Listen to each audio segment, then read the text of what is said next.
Assalamualaikum warahmatullahi wabarakatuh. Tepang deui sareng simkuring di channel Agus Kopdas. Masih dina carita dongeng Sunda anu judulna Taneuh Goib, anu bagian kedua. Dina video kedua ieu nyaritakeun antukna dirja anu biasana DP-DP handap asor kasunut emosina alatan juragan dayat kalakuanna teu sopan ngahina ka calon pamajikanna nyaeta Eha. Tak kumaha salajengna mangga ditonton videona dugi ka rengse, tong hilap oge di like, comment, sareng share supados simkuring langkung sumanget pikeun ngadamel konten-konten sanesna. Ceritaan ieu masih didalangan ku Abah Wawan Rustiawan kanggo baraya nu palaetrang saha Abah Wawan Rustiawan, mangga kantun diklik link Facebookna, kin aya ku abdi diserat di deskripsi video. Mangga nyangakeun ieu dongengna Taneuh Goib bagian kedua. Wilujeng nongton. Juragan Dayat geus masang kuda-kuda, siap narajang dirja. Acan ge adu jajaten, runyung udin jeung uhad, numeneran baralik dahar. Ke, aya naon ieu? Jeung udin nanya. Cicing sia Sudin, tong pikileun. Ieu urusan dewek jeung dunungan sia. Tembal Juragan Dayat bari anger masang kuda-kuda. Tong ngalajur nafsu ngumbar amarah atuh ari geus kolot mah. Ingat, juragan nu asup ka imah batur, urusan hukum ka mana wae moal meunang. Udin mah moal teugeun. Panuli, urusan hukum kumangke. Aing jalma loba duit, aing jalma beunghar, dibeli ku aing hukumna oge. Tembal Juragan Dayat teugeun. Keur kitu jul-jul jalma sabudeureun ruko, sabab uhad ngabejaan yen aya kaributan. Tuluy dibawa ka kantor keamanan. Loba jelema nu nyalahkeun Juragan Dayat. Gancangna carita antukna duanana teu jadi pasea. Juragan Dayat ngingkig balik ngan anggar we nafsu amarah namahna teuli nyiliwuri na jero dadana. Kitu deui dirja balik deui ka rukona. Dirja ngomong ka Neng Eha. Hampura nya Neng, jadi kababoa kieu tos teu kedah di pikiran kajadian nu tadi mah. Cek dirja ka Eha sanggeus aya di rukona. Muhun Kang, sawios. Tembal Eha nu masih keneh kanyenjerian hatena. Tos, ku akang moal dirilakeun deui aya kieu carana mah. Bulan hareup urang ngarumah tangga we. Ge akang ka imah Neng dikeun menta widi ka indung Neng. Tong mikiran waragat, keun ku akang ditangkes sagala rupana. Cek dirja deui. Mangga Kang, Neng mah kumut we ka akang. Eha bungah ngadenge kitu mah.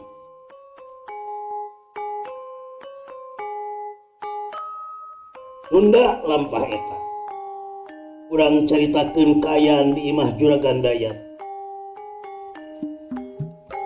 Juragan Dayat terus telepon Pandi, nyaeta sekretaris paguyubanana. Pandi, isukan kumpulkan kabeh anggota paguyuban euy, urang rapat. Cek Juragan Dayat ngomong dina telepon ka sekretaris paguyubanana anu ngaran Pandi. Mangga Juragan, aya perihal naon kitu? Cek Pandi malik nanya. Tong loba tatanya, pokona kumpulkeun we. Tebal Juragan Dayat heuras. Oh, mangga atuh upami kitu mah. Pandit teu loba tatanya sabab geus apa pasipatan Juragan Dayat.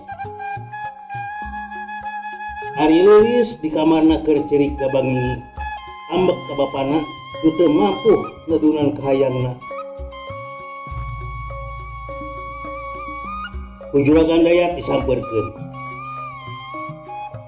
Tos atuh Nyai, ulah ceurik wae. Kumaha da geuningan si Dirjan lagi hese. Pokona mah mung kalah kumaha oge teu ridho, teu ikhlas Lilis mah lamun Kang Dirja nepikeun ka jadi kawin jeung si Eha. Lilis nembalan bari ingsreuk-insreukan. Duh Nyai, kudu kumaha atuh ieu Bapak? Dalamun aya keneh indung maneh mah meureun moal pikieun kajadianana. Tembal Juragan Dayat inget ka pamajikanana anu geus maot. Ari pamajikanana geus 8 tahun maot alatan kanker otak. Disaprak maot indungna, Lilis diurus dirawat ku pembantuna sabab eueuh indung. Antukna Lilis jadi budak nu ka alam. Naon wae kahayangna kudu diturunan sabab jalma beunghar geus tangtu diturunan. Sok sanajan kahayangna teh nu mahal kacida. Kok Lilis ngomong deui, "Mung, pokona mah mung, Lilis mah hayang kawin jeung Kang Dirja, pokona mah kumaha bae carana." Lilis angger kana kahayangna. Sabar atuh heula. Keisukan Bapak arek ngayakeun rapat jeung anggota paguyuban. Bapak rek diparentahkeun ka anggota ulah sina ngajual beas ka si Dirja. Hayangnya rek kumaha manehna paling-paling oge butuh nama ka Bapak keneh kage geura. Tuluy Juragan Dayat keluar di kamar anaknya. Ari Lilis langsung nelpon babaturanana anu ngaran Gina. "Halo, Kin. Di mana imahna eta dukun Kiswat Matea anu kakoncara jago pele teh?" Gina ngajawab, "Har, narek naon kitu? Rong loba tatanya, di mana imahna?" Cek Lilis. Gina ngabejakeun alamat imah dukun lukat elah Bah Suadma ka Lilis. Geus kitu laju Gina ngabejaan di mana eta imah Bah Suadma teh.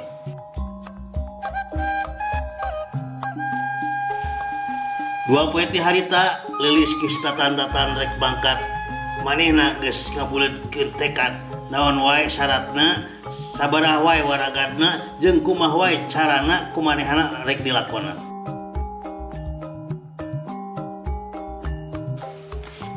Singget teh carita, Lilis geus nepi ka lembur Bah Suadma.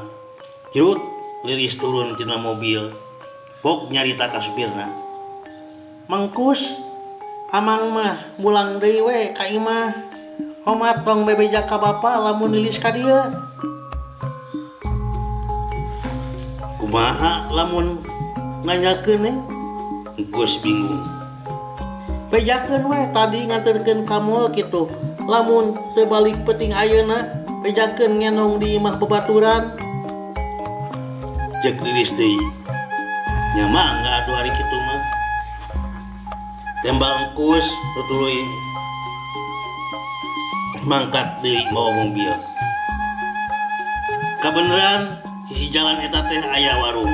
Tuluy Lilis campeurkeun.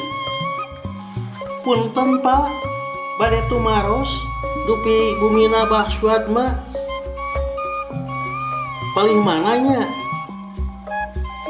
Cek Lilis ka tukang warung. "Oh, abih kene atuh Neng. Tuturkeun we jalan satapak eta. Ke lamun geus aya sasakawi mengkol ka kenca, kapanggih jeung sawah, terus we tuturkeun beak sawah aya rungkun kirai. Umat Neng heula asup kana rungkun kirai. Arek naon bari nage jeung eueuh jalan ongko. Mengkol we ka katuhu ke panggih jeung astana tah Neng." Neng oge ulah asup ke eta astana. Omat mengkol deui ka kenca ke aya walungan, tuturkeun we jalan satapak sisi walungan ke aya imah kelir hejo nu nyeng celing misah ti batur tah eta imah Aki Suadma mah.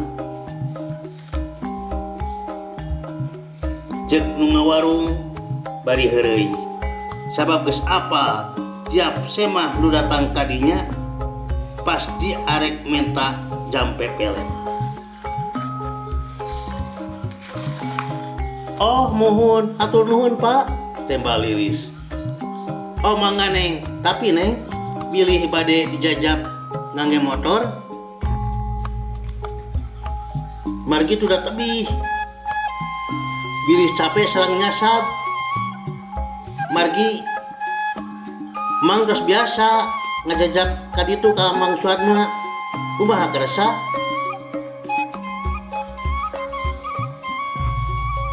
Cek nu boga warung nawarkeun jasa. Kersa kitu ngajajab? Lilis tanya deui. Nya kersa atuh neng. Sabaraha ongkosna pami ngajajabkeun ka ditu? Lah 100.000 we neng lah. Oh nya tos atuh jajab we pak. Tuluy nu boga warung tatan-tatan nyiapkeun motorna. Tuluy ngomong ke pabajikanna. Nyi, tuguan heula warungnya. Akang rek nganterkeun semah ka imah Ki Suadma. Ya Kang. Cek pamajikan tukang warung. Bari ngareret ka Lilis. Paingan sumanget awe teh demplon geuning.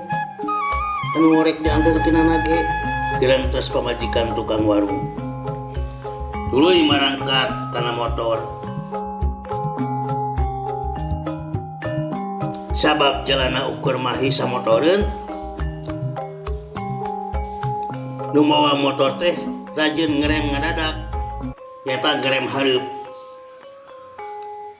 Kawas nu ngahaja. Mes-mes cekit. Buk dada Lilis nu montok teh kalian seger. Tidak gor karena togongna. Lilis ngomong, lalaunan atuh pak ngerem teh ngadadak wae. Jadi kieu cek Lilis keheul. Punten atuh neng ah, apa dia jalan lagi goreng. Tembal nu mawa motor bari nyarengi.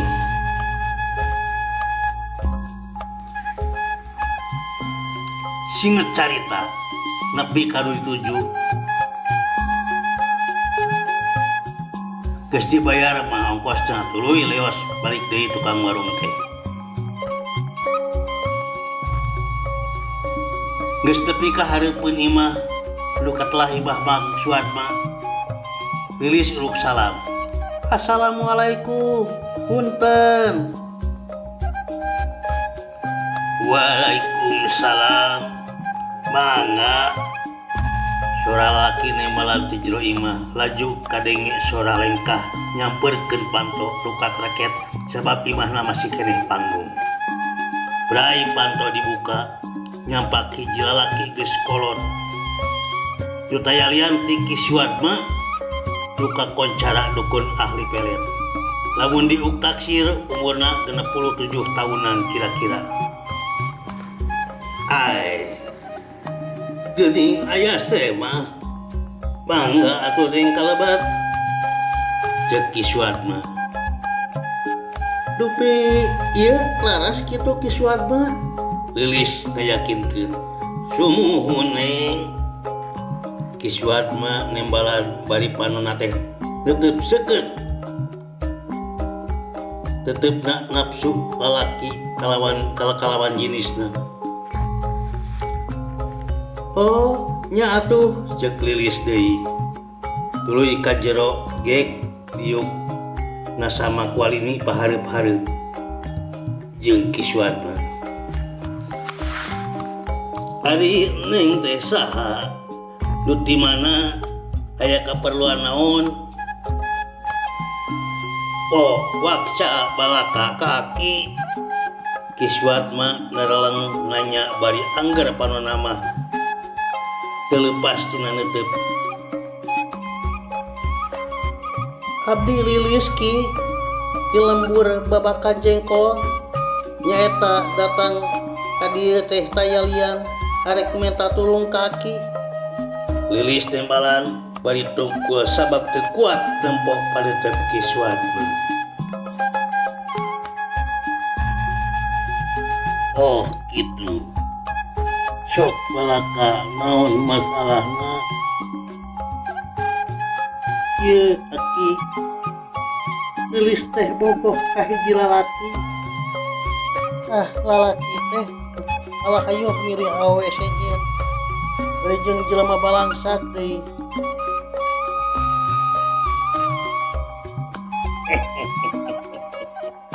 Saha ngaran lalaki jeung saha ngaran awewena?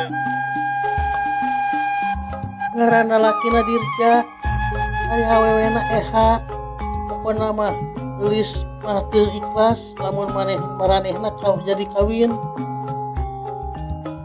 Kumaha wae carana mah sabaraha wae waragatna pikeun misahkeun maranehna tuluy Kang Dirja jadi bogoh Kang Lilis. Ku Lilis ditedunan lamun bisa mah sina gelo tah si Eha teh teu bisa gelo sina paeh sakalian. Tembal Lilis. Oh, gampil atuh eta mah. Tong boroning sina gelo. Arek sina paeh diganggayong oge bisa. Hakiman Kiswat mah nembalan bari nyerengeh bangun nu manggih jalan. Leres biasa ki Lilis atoh. Nya gampang atuh. Lamun hayang leuwih mati ieu pamake aki tambahan syaratna sanggup teu? Sok naon deui syaratna ki? Ku Lilis ditedunan. Sare jeung aki salila 7 peuting di Guha Ipong lebakeun Astana Cinagara. Sanggup? Kiswat mah nemalan deui surat panonna leupas karena pangaokan Lilis anu memang montok. Lilis rada ngahulang ngadenge syarat tos kitu mah. Kumaha sanggup teu? Kiswat mah nanya deui. Maknya 7 peuting ki. Lilis nembal rada berat. Tong salah sangka nalika engke sare jeung aki sabenerna eta lain aki tapi raja siluman anu arek mikeun pamakena ka Lilis. Aki mah saukur jadi cukang lantaran. Awak aki mah ukur diinjem sabab manehna mah makhluk goib. Aki Kiswat mah ngayakinkeun. Tapi maknya 7 peuting jeung apanan Lilis teh masih keneh parawan ki. Lilis ngeluk tungkul. Nya geus ari kitu mah di aki pamenta sapeuting we rek menta ka raja siluman kugandaikeun manehna sapeuting oge. Kiswat mah geus kumetap manehna yakin yen semahna bakalan nedunan pamentar. Ngasoklah ki ari sapeuting mah kagok gelo kapalang edan. Bae leungit mahkota oge Lilis mah nu penting Kang Dirja tapi milik. Lilis tembalan manehna geus manteng paniatan nu penting Dirja bisa kabeh milik ku manehna. Beunang sia ku aing Lilis. Kiswat mah gerentes ka jero hatena. Naon deui syaratna ki? Apel jin, tangi, jeung minyak alam siluman. Kiswat mah ngahajak meta syarat nu hese sabab Lilis pikiranna geus poe. Di mana kudu ngelina anu kitu? Kapanan Lilis mah teu hafal Ki. Lilis bingung. Tong salempang, lamun teu bisa ngayakeun sorangan, meuli ti Aki, aya kabeh eta syaratna di Aki. Sabarahaeun sadayana Ki? 3 jutaan yang syaratna unggul mah. Hari buruh dapikeun Aki sabaraha? Ya langkung Lilis eta mah. Arek 2 juta oge mangga. Oh, jadi 5 jutaan Aki nanya. Ya soklah. Aya duit sakitu mah. Cek Lilis bari laju ngodok duit tina tasna. Tuluy eta duit 5 juta teh dibikeun ka Bah Suadna. Nya atuh hayu ari kitu mah. Lilis nimbalan bari tuluy cengkak. Ki Suadma geus ratu jajantungna. Ki Suadma komentar, sok atuh hayu make samping nu aya dina lomari. Ki Suadma geus bener-bener teu sabar. Waktos naseet cag urang tuna dihanjuang sieun. Dihanjuang siamkeun urang teudeun dihadeureun sieun. Tunda gesan aleun. Teudeun gesan sampeureuan mangsa datang urang sampeur deui. Amit mungkur amit mungur. Paturai patepang deui dina dinten enjing. Dina carios anu sami. Mangga hatur nuhun permios.